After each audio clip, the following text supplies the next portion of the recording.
আসসালামু আলাইকুম সম্মানিত প্রিয় দর্শক, আজকের এই ভিডিওতে আমরা দেখানোর চেষ্টা করব যে নাসির উদ্দিন পাটোয়ারি যে বাংলাদেশের সবচেয়ে বড় বেয়াদব এবং যার সন্তান, যার পতিতালয়ে জন্ম নেওয়া এক কুলাঙ্গার নাসির উদ্দিন পাটোয়ারির উপর যে হামলা হইতেছে, এই হামলার জন্য কে দায়ী এবং কার জন্য, এটার জন্য এনসিপি কতটুকু পতন হইতেছে এবং এনসিপি যে দলের ভিতরে নাসির উদ্দিন পাটোয়ারির মতো এরকম একটা হাইব্রিড নেতাকে, যার কোনো নেতৃত্বে 24-এর নেতৃত্ব ছিল না, সে গত 17 বছরের ফেসিবাদী বিরোধী আন্দোলনে তাকে কোনোদিন দেখা যায়নি।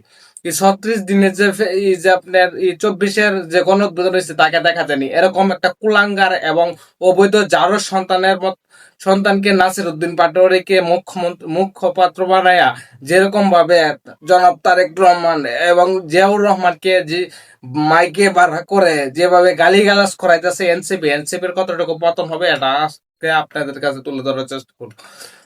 স্বৈরাচার তারেক রহমানের সঙ্গী হবেন না আপনারা।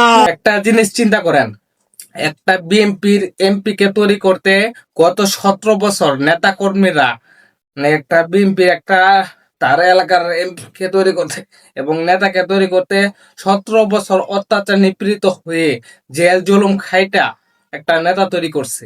আর এর ভিতরে এরকম একটা নাসির উদ্দিন পাটোয়ারির মতো এরকম একটা কুলাঙ্গার যার সন্তান যখন এই এলাকায় গিয়ে মাইক করে এমন একটা নেতাকে এবং করবে, এমন একটা বিএনপি নেতা এবং এমপি কে গালিগালাজ করবে, তখন কি বিএনপি নেতারা চুরি করে বসে থাকবে? আমার প্রশ্ন হলো, বিএনপি নেতারা কি হিজলা? যে যে এমপি কে তৈরি করতে তার জীবন যৌবন ব্যবসা বাণিজ্য সবকিছু দিতে হচ্ছে এবং ঘরে থাকতে পারছে না, রাস্তায় ঘুমাইতে হয়েছে, খেতে ঘুমাইতে হয়েছে, এরকম এই এক পতিতালের যারের সন্তানের মতো নাসির উদ্দিনের পাটোয়ারির মতো কুলাঙ্গারের সন্তান গিয়া যদি তার গালিগালাজ করে, এরকম কুলাঙ্গার সন্তান, যেমন আপনারা দেখতে পাচ্ছেন কিছুদিন আগে আমাদের কিশোরগঞ্জ আয়সা বীর মুক্তিযোদ্ধা ফজলুর রহমানকে নিয়ে গালিগালাজ করে গেছে। আচ্ছা বলেন তো, কিশোরগঞ্জের নাম শুনলেই একটা দুষ্ট লোকের নাম সবার স্মরণে চলে আসে, নাম হলো ফজু পাগলা। কিশোরগঞ্জবাসীর পুরা মান ইজ্জত ডুবাই দিছে। বীর মুক্তিযোদ্ধা ফজলুর রহমানের একটা জুতা বা একটা চুলের সমান কি নাসির উদ্দিন পাটোয়ারি হবে? যে নাসির উদ্দিন পাটোয়ারির জন্ম হয়েছে একটা রাস্তাঘাটে, তার কোনো বাবার পিতৃ পরিচয় হয় নাই, মার পুত্র পরিচয় দেয়নি, তার গত 17 বছর ফেসিবাদের বিরুদ্ধে এবং হাসিনার বিরুদ্ধে একটা টু শব্দ করে নাই। এই 36 দিনের যে আন্দোলন হয়েছে, গণ উদ্বোধন হয়েছে, তার কোনো ভূমিকা নাই। এরকম একটা কুলাং, আমি বলবো, যার জন্মের সমস্যা, যারকে রাখছে যে নেতারা তাকে নেতা মানে, যে কর্মীরা তাকে নেতা মানে, তাদের জন্মের সমস্যা, এরকম একটা নেতা যখন নাসির উদ্দিন পাটোয়ারির মতো এরকম একটা কুলাঙ্গার যখন জনাব তারেক রহমানকে নিয়ে, জিয়াউর রহমানের সন্তানকে নিয়ে কথা বলবে, তখন কি তাকে চুমা দিবে বিএনপির লোকেরা? যে নেতা, যে লোক বাংলাদেশের মানুষকে, যে যার নেতৃত্বে, যার পরিবারের নেতৃত্বে মেজর জিয়াউর রহমান এবং খালেদা জিয়ার নেতৃত্বে বাংলাদেশ ঐক্যবদ্ধ হয়েছে, এরকম একজন ফ্যামিলির ব্যক্তিকে যখন নাসির উদ্দিন পাটোয়ারির মতো এরকম কুলাঙ্গার নেতা গালিগালাজ করবে, তখন কি বিএনপি নেতারা চুরি করে বসে থাকবে? বিএনপি নেতারা কি আপনাকে হেসলা মনে হয় আপনাদেরকে, যে আপনি আপনি তার নেতা কর্মীদের, তাদের এমপিদের আপনি গালিগালাজ দিবেন, আপনাকে চুমা দিবে? নাসির উদ্দিন পাটোয়ারি এই গণ উদ্বোধনে কোথায় ছিল? সে এই কুলাঙ্গ ছিল। তার গত তার এই বর্তমান সময়ে সে 6টা দল পরিবর্তন করছে, রাজনৈতিক দল। নাসিরউদ্দিন পাটোয়ারি, জারেক রহমান সাহেব এবং বিএনপি নেতা কর্মীদেরকে গালিগালাজ করে। এই সরকারকে আমি বলতে চাই, আপনারা কি ইসলাম মার্কার সরকার?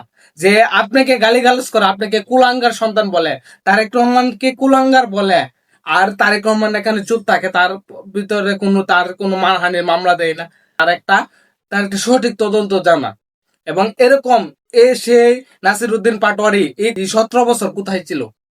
এই 17 বছর যখন বিএনপি নেতা কর্মীরা ঘরে ঘুমাইতে পারছে না এবং আন্দোলন করছে হাসিনার চোখে চোখে রেখে, তখন এই 17 বছর হাসিনার কুত্তা ছিল এবং হাসিনার সাথে তার মা আওয়ামী লীগের সাথে তাদের এলাই করে চলে আসছিল।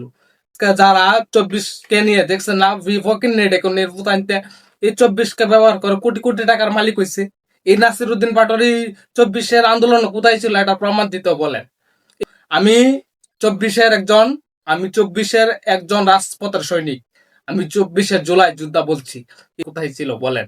আমি জানতে চাই সে যে 24-এর নাম ব্যবহার করবে। আমি যখন আমার জীবন বাজি রেখে যখন আমি রাজপথে নামছি, তখন এই কুলা আমার ক্রেডিট নিতে চাইবে এবং আমাকে ক্রেডিট না দিয়ে এই কুলা টাকা কামাইবে, এই কুলা বিশেষ চমক কোথায় ছিল?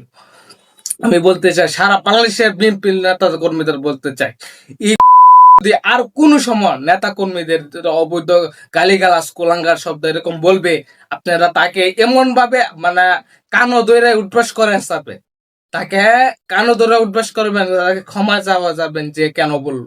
আপনারা যদি হিজলাম না থাকেন, বিএনপির নেতারা যদি হিজলাম না থাকেন, তাহলে তার কানে ধরে উঠবাস করা বলবেন যে কেন তুই বললি, এটার প্রুফ দে। তুই কোথায় ছিল 24-এর আন্দোলনে? তুই কোথায় ছিলে? আজকে তারেক রহমানকে নিয়ে, তারেক রহমানের জন্য এক একজন ব্যক্তির জীবনের নিঃস্ব হয়ে গেছে, ব্যবসা বাণিজ্য থেকে নিয়ে আসে, পরিবার টরিবার সব শেষ করে দিয়েছে। এগুলা এক ভাড়া করে নিয়ে মাইকে আইসা সে গালিগালাজ করবে, সে কোন চ্যাটের বাল?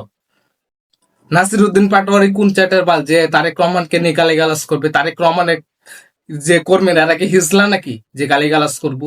সাবধান হয়ে যাও নাসিরউদ্দিন পাটোয়ারি, তোমার মতো চ্যাটার পালরে গোনার টাইম নাই, হাসিনার মতো এরকম কুলাঙ্গার নামটা গোনার টাইম নাই।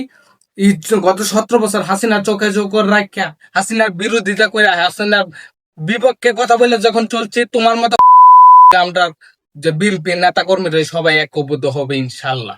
বিএনপি যদি না থাকে তোমাদেরকে কুকুরের মতো ছিঁড়ে খাবে। দেখো তোমরা, বিএনপি এত বুকার দল না যে তুমি তাদের নেতা কর্মীদের গালিগালাজ করবা, মা বোনের দিয়ে গালিগালাজ করবা আর তোমারে চুমাইবে। বিএনপি এরকম হিজলামার দল না, বিএনপি বীরের দল। বিএনপি নেতারা বীরের বল এবং অত্যাচার নিপীড়িত হইয়া আন্দোলন কইরা তারা ক্ষমতা দখল করছে। তোমাদের মতো কুত্তা বিএনপির নেতারা কর্মীরা সবাই, বিএনপির নেতা কর্মীদের বাইরে বলবো সবাই সতর্ক হন এবং যেখানে যাবে সেখানে তাকে যে কানে ধরে উঠবেশ করবে না, উল্টা পাল্টা কথা বলবে তাকে কানে ধরে উঠবেশ করবে। এটা বাক স্বাধীনতা না। আমি আমি নাসিরউদ্দিন পাটোয়ারির মারে গালিগালাজ করা এবং বাবাকে গালিগালাজ করা, এটা আমার বাক স্বাধীনতা না, এটা বাক স্বাধীনতার ভিতরে পড়ে না। এটা হচ্ছে রাস্তাঘাটের পোলাপান যারা, তারাই সব ধরনের ব্যবহার করে নাসিরউদ্দিন পাটোয়ারির মতো। নাসিরউদ্দিন পাটোয়ারি তো তার কোনো বংশেরই পরিচয় নাই, তার জন্মেরই ঠিক নাই কোনো, সে আবার নেতা হয় কিভাবে? সবাই সচেতনের জন্য শেয়ার করে দিবেন। আর যারা আমরা এই ধরনের ভিডিও যারা ভালো লাগে অবশ্যই আমাকে সাপোর্ট করবেন। ধন্যবাদ। আসসালামু আলাইকুম।